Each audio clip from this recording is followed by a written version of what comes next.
Naomba kwa unyenyekevu mkubwa unifikishie salamu kwa Daktari Samia Suluhu Hassan kwa kuniamini mara mbili ndani ya kipindi cha utumishi wake akiwa rais wa Jamhuri ya Muungano wa Tanzania tangu 2021 mpaka sasa 2025. Kuniamini kunipa nafasi ya kuwa msemaji wa Chama cha Mapinduzi, lakini kuniamini kuja kuwa mkuu wa mkoa wa Arusha.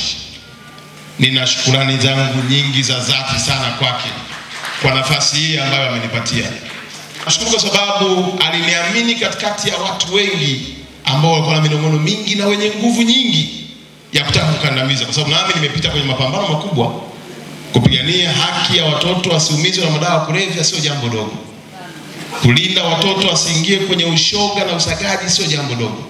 Wenye nguvu walipambana, lakini Daktari Samia Suluhu Hassan akaziba masikio. Na leo tunapoongea, mheshimiwa mgeni rasmi, kama kuna heshima na stahili kupata katika mkoa huu, anatakiwa apewe Mungu na Daktari Samia Suluhu Hassan.